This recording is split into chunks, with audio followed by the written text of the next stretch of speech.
Movie के start में हम ऑलमोस्ट 10 साल की छोटी सी प्यारी सी बच्ची को देखते हैं। इस बच्ची का नाम सोफी था, जो कि एक अजाइलम में रहती थी क्योंकि उसके पेरेंट्स की डेथ हो गई थी। सोफी को नींद ना आने की बीमारी थी, इसीलिए वो पूरी रात जागकर गुजारती थी और अजाइलम में फिरती रहती थी क्योंकि उसे पूरी रात ही नींद नहीं आती थी। और हर बच्चे की तरह उसका भी एक डर था कि एक बाबा जी हैं जो रात के अंधेरे में आते हैं और बच्चों को उठाकर ले जाते हैं और फिर वो इन बच्चों को मारकर खा लेते हैं। एक रात जब सब सो रहे होते हैं तब विंडो के पास से उसे बिल्ली की आवाज सुनाई देती है। अब क्योंकि उसे नींद नहीं आ रही थी, इसीलिए उसे देखने के लिए बाहर जाती है। वो जब बालकनी में होती है तो देखती है कि कुछ बिल्लियों ने डस्टबिन को गिरा दिया है। फिर सडन वो देखती है कि बिल्डिंग के पीछे से एक जायंट कार डस्टबिन को उठाकर उसकी जगह पर रख देता है। इसके बाद बिल्डिंग के पीछे से एक काफी बड़ा जायंट बाहर आता है। सोफी उस जायंट को देख चुकी थी और वो भी सोफी को देख चुका था। उसे देखकर वो डर जाती है और जल्दी से अपने बिस्तर पर चली जाती है, लेकिन वो जायंट विंडो से हाथ अंदर डालकर सोफी को उठा लेता है और उसे अपने साथ ले जाता है। हम देखते हैं कि ये जायंट इंसानों के सामने नहीं आता था और जब उसके रास्ते में कोई इंसान आता था तो वो किसी न किसी तरह खुद को छुपा लेता था और फिर सबकी नजरों से बचते हुए वहाँ से निकल जाता है। फिर वो सोफी को भी अपने साथ लेकर एक दूसरी दुनिया में आ जाता है और ये दुनिया थी जायंट्स की दुनिया, यानी यहाँ पर सिर्फ जायंट्स रहते थे। सोफी देखती है कि ये तो एक काफी बड़ा घर है और वहाँ की हर एक चीज जायंट्स की तरह ही बड़ी थी। सोफी वहाँ से भागने की कोशिश करती है, जिस पर वो जायंट कहता है कि यहाँ से भागने का कोई भी रास्ता नहीं है, इसीलिए तुम यहाँ से कहीं भी नहीं जा सकती। ये सुनकर वो डर जाती है। वो नोटिस करती है कि ये एक बूढ़ा जायंट है। वो जायंट सोफी को एक पैन पर रख देता है और बोलता है कि मुझे बहुत भूख लग रही है, मुझे इतनी भूख लग रही है कि मुझसे वो कंट्रोल ही नहीं हो रही है। सोफी समझ रही थी कि ये जायंट मुझे ही खाने वाला है। वो वहाँ पर और भी जायंट्स के हंसने की आवाजों को नोटिस करती है, इसीलिए वो उस बूढ़े जायंट से पूछती है कि क्या यहाँ पर और भी जायंट्स हैं, जिस पर वो बूढ़ा जायंट कहता है कि जी हाँ, यहाँ पर और भी जायंट्स हैं और वो सारे जायंट्स कैनिबल हैं, यानी वो इंसानों को कच्चा ही खा लेते हैं क्योंकि उन्हें किसी भी इंसान पर तरस नहीं आता और जो भी उनके हाथ लग जाता है वो उस इंसान को निगल जाते हैं। ये सुनकर सोफी और ज्यादा डर जाती है, इसीलिए वो बूढ़े जायंट से पूछती है तो क्या आप भी मुझे खा लेंगे, जिस पर वो बूढ़ा जायंट कहता है कि नहीं, मैं इंसानों को नहीं खाता क्योंकि मैं एक वेजिटेरियन जायंट हूँ, ना कि कैनिबल। और ये बूढ़ा जायंट सिर्फ एक वेजिटेबल ही खाता है जो टेस्ट में बिल्कुल भी अच्छी नहीं थी, लेकिन इसके बावजूद भी वो इंसानों को खाना नहीं चाहता और इससे ये बात जाहिर होती है कि वो एक अच्छा और रहमदिल जायंट है। वो उस बूढ़े जायंट से पूछती है कि अगर आप इंसानों को नहीं खाते तो फिर आप मुझे यहाँ पर क्यों लेकर आए हैं, जिस पर वो बूढ़ा जायंट कहता है क्योंकि तुमने मुझे देख जो लिया था और तुम मेरे बारे में वहाँ पर किसी को बता देती जिससे मेरी जान खतरे में पड़ सकती थी, जिससे इंसानों को हमारा पता चल जाता और वो यहाँ पर आ जाते और बाकी जायंट्स को भी मार डालते और यही वजह है कि मुझे तुम्हें यहाँ पर लाना पड़ा और अब तुम अपनी सारी जिंदगी यहाँ पर मेरे साथ ही गुजारोगी। जिस पर सोफी कहती है कि नहीं, मैं तो यहाँ से भाग जाऊंगी, जिस पर वो बूढ़ा जायंट कहता है कि नहीं, तुम यहाँ से निकलने की गलती भी मत करना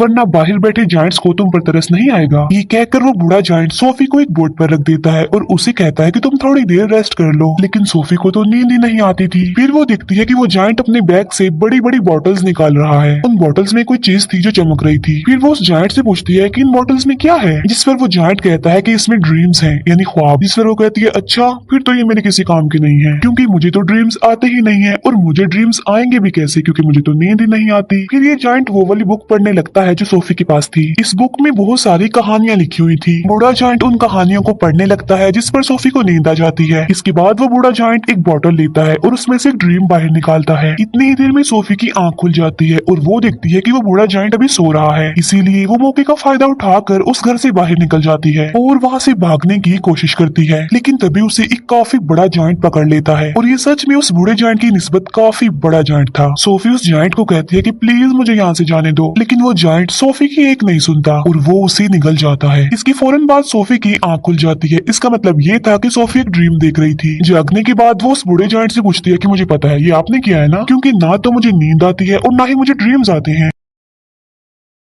लेकिन आपने ये जो मुझे ड्रीम दिखाया है ये तो बहुत डरावना था। जिस पर वो जायंट कहता है कि मुझे ऐसा करना पड़ा और मैंने ऐसा इसीलिए किया है ताकि मैं तुम्हें ये बता सकूं कि बाहर तुम्हारे लिए कितना खतरा है, इसी वजह से तुम्हारे लिए बेटर होगा कि तुम यहीं पर ही रहो। बूढ़ा जायंट सोफी को समझाता है कि यहाँ पर जो जायंट्स हैं ना वो मुझसे साइज में काफी बड़े हैं और मैं तो उन जायंट्स के सामने कुछ भी नहीं हूँ क्योंकि मैं छोटा सा जायंट हूँ और बूढ़ा भी हूँ। अभी वो लोग बातें कर ही रहे थे कि तभी वहाँ पर एक काफी बड़ा जायंट अंदर आ जाता है और वाकई ही ये उस बूढ़े जायंट की निस्बत काफी काफी बड़ा था। वो जायंट आते ही बूढ़े जायंट से पूछता है कि बताओ तुम किससे बात कर रहे थे बोने। अब यहाँ पर सारे जायंट्स बूढ़े जायंट को बोना कहते थे क्योंकि वो साइज में सबसे ही छोटा था। बूढ़ा जायंट जवाब देता है कि नहीं तो मैं तो किसी से बात नहीं कर रहा था। इसी दौरान सोफी भी कहीं पर छुप जाती है। इस बड़े जायंट के हाथ पर चोट लगी थी, इसीलिए वो पट्टी करवाने के लिए बूढ़े जायंट के पास आया था। अब क्योंकि वो जायंट कैनिबल था, इसी वजह से उसे उस घर में से इंसान की खुशबू आती है, इसीलिए वो वहाँ पर पड़ी हर एक चीज को देखने लगता है। तभी सोफी उस सब्जी के अंदर चली जाती है जो वो बूढ़ा जायंट खाता था, और जब वो जायंट उस सब्जी को स्मेल करता है तो उसे उसमें से इंसान की खुशबू आती है। आज से पहले इस जायंट ने कभी भी ये सब्जी नहीं खाई थी, लेकिन आज उसे इस वेजिटेबल में से अच्छी खुशबू आ रही थी, इंसान की खुशबू आ रही थी, क्योंकि उसमें सोफी जो थी, इसीलिए वो जायंट उसे खाने लगता है। ये देखकर वो बूढ़ा जायंट कहता है कि रुको, तुम ये नहीं खा सकते, क्या तुम भूल गए हो कि तुम वेजिटेबल्स नहीं खाते। जिस पर वो जायंट कहता है कि हाँ, मैं ये बात कैसे भूल गया कि मैं तो सब्जियां खाता ही नहीं हूँ। इसीलिए वो सब्जी को फेंक देता है और सोफी की जान बच जाती है। इसके बाद वो जायंट वहाँ से चला जाता है। फिर उस बूढ़े जायंट को कहीं पर जाना था और सोफी उससे पूछती है कि आप कहाँ पर जा रहे हैं, जिस पर वो बूढ़ा जायंट कहता है कि मैं किसी जरूरी काम से जा रहा हूँ। वो पूछती है कि कौन सा जरूरी काम, लेकिन वो उसे कुछ भी नहीं बताता। फिर वो सोफी के काफी फोर्स करने पर उसे बता ही देता है कि मैं ड्रीम्स को पकड़ने जा रहा हूँ। फिर सोफी उसे काफी कहती है कि मुझे भी अपने साथ लेकर जाइए, लेकिन वो उसे अपने साथ नहीं ले जाना चाहता था, क्योंकि बाहर जो जायंट सो रहे थे, अगर वो जा गए, उन्होंने सोफी को देख लिया तो बहुत बुरा होगा। इसी वजह से वो किसी भी किस्म का रिस्क नहीं लेना चाहता था, लेकिन सोफी उसे काफी इंसिस्ट करती है, इसीलिए वो उसे अपने साथ ले जाने के लिए एग्री हो जाता है। जब वो बाहर आते हैं तो देखते हैं कि वो सारे जायंट्स गहरी नींद सो रहे हैं, इसीलिए ये दोनों उनके बीच से ही गुजरना चाहते थे, लेकिन इतनी ही देर में उन सारे जायंट्स की आंख खुल जाती है और वो बूढ़े जायंट को परेशान करने लग जाते हैं कि बोने तुम कहाँ पर जा रहे हो, जिस पर वो कहता है कि मैं तो अपने काम पर जा रहा हूँ। जिस पर वो जायंट्स कहते हैं कि हम नहीं चाहते कि तुम यहाँ से निकल कर बाहर जाओ, इंसानों की दुनिया में जाओ, क्योंकि अगर इंसानों को हमारे बारे में पता चल गया तो हमारी जान खतरे में पड़ जाएगी। वो सारे जायंट्स बूढ़े जायंट को बहुत ज्यादा तंग करते हैं और तभी मौके का फायदा उठाकर सोफी एक गाड़ी में छुप जाती है। लेकिन तभी बूढ़ा जायंट आसमान की तरफ इशारा करके कहता है कि वो देखो। सब देखते हैं कि आसमान पर बादल बने हैं और बारिश होने वाली है। असल में उन सारे जायंट्स को पानी से डर लगता था क्योंकि उन्हें वाटर फोबिया था, और तभी वहाँ पर बारिश होने लगती है और वो सारे जायंट्स जाकर छुप जाते हैं। तब मौके का फायदा उठाकर वो दोनों यानी बूढ़ा जायंट और सोफी वहाँ से चले जाते हैं। वो लोग माउंटेन्स पर चढ़ने लगते हैं। चलते चलते वो बादलों से भी काफी आगे निकल जाते हैं। सोफी कहती है कि यहाँ से तो देखने में ये स्टार्स बहुत ही प्यारे लग रहे हैं। बूढ़ा जायंट कहता है कि मैं तो इनका म्यूजिक भी सुन सकता हूँ। वो बताता है कि मैं इवन दुनिया की हर चीज की आवाज सुन सकता हूँ। मैं चींटियों की आवाज सुन सकता हूँ, कीड़े मकोड़ों की आवाज सुन सकता हूँ, इवन मैं ट्रीज की कहानियां भी सुन सकता हूँ। मेरे कान इतने तेज हैं कि दुनिया की हर आवाज को ही सुन सकते हैं। ये सुनकर सोफी कहती है कि मुझे तो यकीन नहीं आ रहा आपकी बातों पर। बूढ़ा जायंट कहता है कि यही सच है बेटा, तुम्हें मानना होगा। इसके बाद वो लोग एक लेक के पास पहुंच जाते हैं, जिसके पास एक काफी बड़ा और खूबसूरत ट्री था। बूढ़ा जायंट पानी में कूद जाता है और उनके साथ सोफी भी कूद जाती है। दोनों फिर लेक के दूसरे किनारे पर पहुंच जाते हैं और ये होती है ड्रीम्स की दुनिया, क्योंकि ड्रीम्स उस ट्री से यहाँ पर कतरों की तरह गिरते हैं और बूढ़ा जायंट इन्हें पकड़ने के लिए ही यहाँ पर आता है। फिर वो दोनों मिलकर बहुत सारे ड्रीम्स पकड़ लेते हैं। इन ख्वाबों में अच्छे और बुरे दोनों ड्रीम्स ही थे। इन ड्रीम्स को पकड़कर फिर ये लोग वापस जाने लगते हैं। ये दोनों अब एक दूसरे के काफी अच्छे फ्रेंड बन गए थे और एक दूसरे के साथ काफी खुश थे।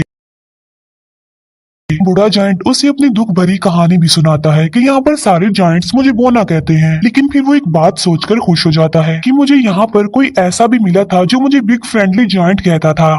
ये सुनकर सोफी कहती है तो आज से मैं भी आपको बिग फ्रेंडली जायंट यानी BFG ही कहूंगी। ड्रीम्स पकड़ने के बाद ये लोग सिटी में घूमते फिरते हैं, जहाँ पर बच्चे अपने अपने घरों में सो रहे होते हैं और बिग फ्रेंडली जायंट यानी BFG उन्हें नींद में बहुत अच्छे अच्छे ड्रीम्स देता है ताकि लोगों को उनके ड्रीम्स में खुशियाँ मिल सके। यहाँ पर हम ये जान पाते हैं कि BFG एक बहुत ही अच्छे दिल का जायंट है जो ड्रीम्स की दुनिया से ड्रीम्स लाकर लोगों को देता है ताकि सोते हुए ही सही ये उन लोगों की जिंदगियों में खुशियाँ तो ला सके। सोफी पूछती है कि ड्रीम्स के बारे में आपको क्या आपके पेरेंट्स ने बताया था, जिस पर वो जायंट यानी BFG कहता है कि जायंट्स के पेरेंट्स नहीं होते। फिर वो BFG से उसकी एज पूछती है कि आपकी उम्र कितनी है। BFG जवाब देता है कि जितनी उम्र इस दुनिया की है उतनी ही मेरी है, यानी जब से ये दुनिया बनी थी तब से ये जायंट्स भी बन गए थे, लेकिन ये इस दुनिया में ही इंसानों से छुप कर रहते हैं दीवारों के पीछे। फिर वो दोनों वापस जाने लगते हैं। सोफी अचानक पूछती है कि मेरा ब्लैंकेट कहाँ पर है। असल में सोफी का ब्लैंकेट जायंट्स की दुनिया में ही रह गया था और इस बात की वजह से BFG परेशान हो जाते हैं, इसीलिए वो सोफी को कहते हैं कि अब मैं तुम्हें अपने साथ नहीं ले जा सकता, क्योंकि अब तक उन जायंट्स को पता चल गया होगा कि मेरे साथ कोई इंसान भी है। और यहाँ पर बीएफजी सोफी को एक बात बताता है कि बहुत सालों पहले मुझे एक बच्चा मिला था, और वो भी इतना ही प्यारा और इनोसेंट था जितनी कि तुम हो, और तुम्हारी तरह उसने भी मुझे देख लिया था। इसी वजह से मैं उस बच्चे को भी जायंट्स की दुनिया में ले गया, और उसी बच्चे ने मुझे पढ़ना सिखाया। और ये जो जैकेट तुमने पहन रखी है ये मेरी उसी मासूम छोटे से फ्रेंड की है। लेकिन इससे पहले कि मैं उस बच्चे को उसकी दुनिया में वापस लेकर आता काफी देर हो चुकी थी, और मैं बिल्कुल ये नहीं चाहता कि जो उस बच्चे के साथ हुआ है, मेरे उस दोस्त के साथ हुआ है, वो तुम्हारे साथ भी हो, क्योंकि तुम भी तो मेरी एक दोस्त ही हो ना। इसीलिए वो सोफी को वहीं पर छोड़कर वहाँ से जाने का फैसला करता है। हालांकि सोफी उन्हें काफी मना करती है यहाँ रुकने पर, और उसके साथ चलने की जिद करती है, लेकिन वो जायंट इस बार उसकी बात नहीं मानता। तब बीएफजी उसे अजाइलम में छोड़कर वहाँ से जाने लगता है। अब क्योंकि सोफी वहाँ पर रुकना नहीं चाहती थी, इसीलिए वो बालकनी से कूद जाती है, क्योंकि उसे पता था कि बीएफजी उसे बचा लेंगे। और होता भी ऐसा है,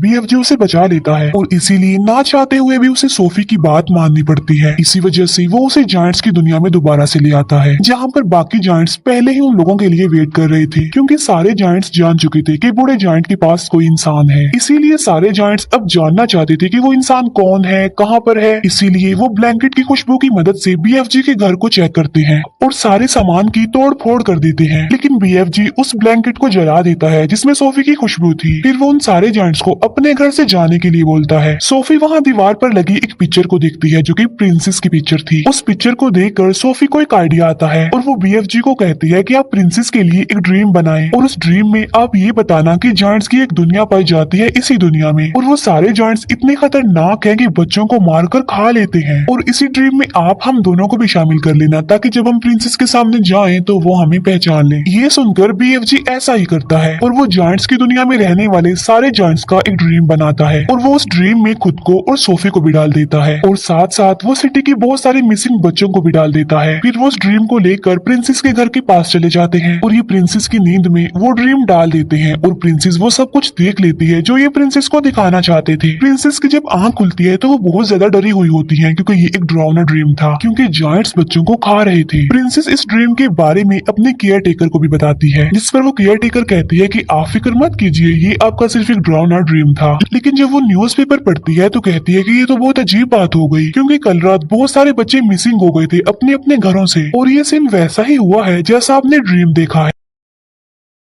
तभी प्रिंसेस कहती है कि पर्दे हटाओ, और पर्दे हटाते ही विंडो पर सोफी खड़ी हुई थी। असल में ये चीज भी उन्होंने ड्रीम में डाल दी थी, और उसमें बीएफजी को भी डाल दिया था। तब सोफी उन्हें बीएफजी के बारे में बताती है, और साथ साथ वो प्रिंसेस से प्रॉमिस भी लेती है कि आप मुझसे वादा करेंगे आप बीएफजी को कोई नुकसान नहीं पहुंचाएंगी। तब बीएफजी प्रिंसेस के सामने आता है और तमीज से उनके सामने झुक जाता है। तब प्रिंसेस भी अपने प्रॉमिस को पूरा करती है। अच्छा, यहाँ पर जायंट्स की ना एक फनी बात भी थी कि वो किसी भी वर्ड को ठीक से नहीं बोलते थे, इसीलिए वो महारानी को मर्जानी कहता था, बीएफजी इंसान को इंसान कहता था, और ऐसे ही उल्टे सीधे लफ्ज बोलते थे। इसके बाद प्रिंसेस उनका अच्छे से वेलकम करती है और उन्हें एक काफी अच्छी दावत देती है। फिर ये लोग सारी बात प्रिंसेस को बता देते हैं कि जायंट्स की दुनिया में 9 बड़े बड़े जायंट्स ऐसे हैं जो इंसानों और बच्चों को पकड़कर खा लेते हैं। इसीलिए प्रिंसेस उनकी हेल्प करने के लिए तैयार हो जाती है और अपनी एक पूरी आर्मी तैयार कर लेती है, जो कि बीएफजी की मदद से अपने हेलीकॉप्टर्स में बैठकर जायंट्स की दुनिया के लिए निकल जाते हैं। अब इन्होंने यहाँ पर एक प्रॉपर प्लान बनाया हुआ था, इसीलिए वो प्लान के मुताबिक एक जगह पर रुक जाते हैं, क्योंकि ये पूरी तैयारी के साथ उन पर अटैक करने के लिए आए थे। प्लान ये था कि बीएफजी एक ड्रीम बनाएंगे और उस ड्रीम में बीएफजी इन जायंट्स के लिए शर्मिंदगी और पछतावा डालेंगे उनके बुरे कामों के लिए जो उन्होंने किए थे, और बीएफजी ऐसा ड्रीम बना भी लेता है। लेकिन जैसे ही बीएफजी ड्रीम्स को उन जायंट्स में डालने के लिए जाता है, तब उन्हें याद आता है कि ड्रीम डालने वाली चीज तो मैं प्रिंसेस के महल में ही छोड़ आया हूँ, और उस चीज के बगैर ऐसा करना रिस्की था क्योंकि उन जायंट्स के पास जाना था। लेकिन सोफी हिम्मत करके उस ड्रीम वाले जार को उस जगह पर लेकर चली जाती है जहाँ पर वो जायंट्स सो रहे थे। लेकिन इससे पहले कि सोफी उस जार को तोड़ पाती, उन जायंट्स का लीडर उठ जाता है, और वो जैसे ही सोफी को पकड़ने वाला होता है, सोफी उस जार को तोड़ देती है, और ये ड्रीम उन जायंट्स की नींद में चला जाता है जो भी सो रहे थे। और जब वो जायंट्स जागते हैं तो उन्हें अपने बुरे काम पर शर्मिंदगी होती है। लेकिन जो जायंट्स का लीडर था वो तो जाग रहा था, इसीलिए उसे कोई भी पछतावा और शर्मिंदगी नहीं होती, और इसीलिए वो सोफी पर अटैक कर देता है। लेकिन तभी बीएफजी उस जायंट के सामने आ जाते हैं। अब क्योंकि BFG बहुत छोटे थे इसीलिए वो जायंट उन्हें अपने हाथ में उठा लेता है, लेकिन जैसे ही वो BFG को मारने लगता है प्रिंसेस की पूरी आर्मी हेलीकॉप्टर्स के साथ वहाँ पर आ जाती है और वो लोग सारे जायंट्स को पकड़कर अपने साथ ले जाते हैं और उन्हें समंदर के बीच में एक आइलैंड पर छोड़ दिया जाता है। अब क्योंकि इनके चारों तरफ पानी था और ये तो पानी से डरते थे इसीलिए वो वहाँ से भाग नहीं सकते थे और इसीलिए अभी हमेशा के लिए यहाँ पर फंस गए हैं। प्रिंसेस उन जायंट्स के लिए वहाँ पर सब्जी के बीज भी फेंक देती है ताकि ये जायंट्स उन बीजों की मदद से वहाँ पर सब्जी उगाएं और सारी जिंदगी ये वो सब्जी ही खाएं। अब क्योंकि उन जायंट्स को ये सब्जी पसंद नहीं थी लेकिन अब ना चाहते हुए भी उन्हें ये सब्जी खानी पड़नी थी और पूरी जिंदगी इसी आइलैंड पर रहकर ये सब्जी ही खानी है। इसके बाद हम सोफी को देखते हैं जो बस आइलैंड में नहीं रहती बल्कि प्रिंसेस के महल में रहती है और यहाँ पर सोफी बहुत खुश होती है और वो जब चाहे BFG से बात भी कर सकती है क्योंकि BFG ने बताया था कि वो इस दुनिया की सारी आवाजें सुन सकते हैं। दूसरी तरफ BFG जो कि अब जायंट्स की दुनिया में बिल्कुल अकेले रह गए हैं जिन्होंने जायंट्स की दुनिया में उस सब्जी के अलावा और भी बहुत सारी वेजिटेबल्स उगा ली हैं और वो भी अपनी लाइफ में बहुत खुश है। सोफी हर सुबह जाकर विंडो पर आती है और BFG को गुड मॉर्निंग कहती है जिसे BFG सुन लेते हैं और उसका जवाब देते हैं और ये प्यारी सी मूवी यहीं पर एंड हो जाती है। Thank you for watching.